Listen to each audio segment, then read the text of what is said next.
Mécanisme de l'occlusion. Il est essentiel à préciser car les indications thérapeutiques en découlent. Occlusion fonctionnelle. L'occlusion fonctionnelle, ileus paralytique, est de début progressif, sans grande douleur. Le météorisme est diffus, immobile, sans ondulation péristaltique.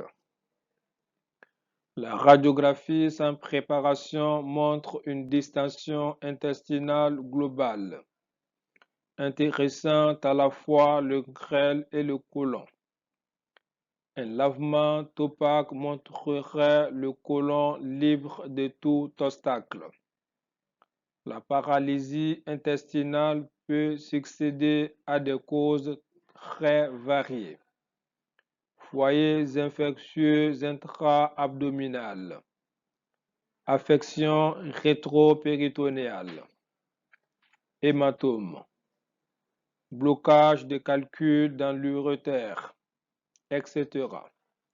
C'est le diagnostic de l'affection causale qui commandera l'attitude thérapeutique. L'occlusion fonctionnelle ne nécessite jamais de geste chirurgical sur l'intestin.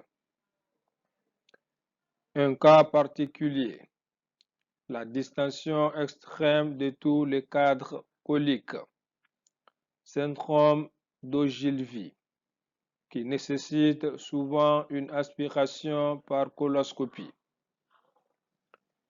Occlusion mécanique. Elle peut révéler de deux processus.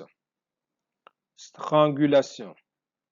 La strangulation ou étranglement est le mécanisme le plus grave puisqu'il associe à l'étranglement de la lumière intestinale, celui du méso contenant les vaisseaux nourriciers de l'intestin, au méfait de l'occlusion intestinale proprement dite.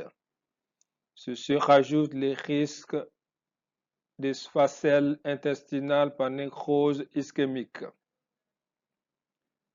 Aussi trouve-t-on en sa faveur l'extrême brutalité du débit, la précocité, l'abondance et la répétition des vomissements, l'intensité des douleurs sans rémission, l'altération rapide de l'état général.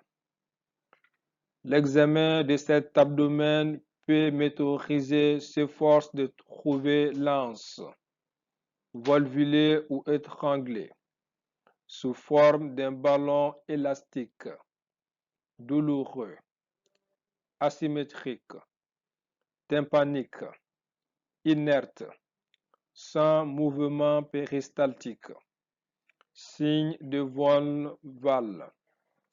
On note parfois l'absence de météorisme.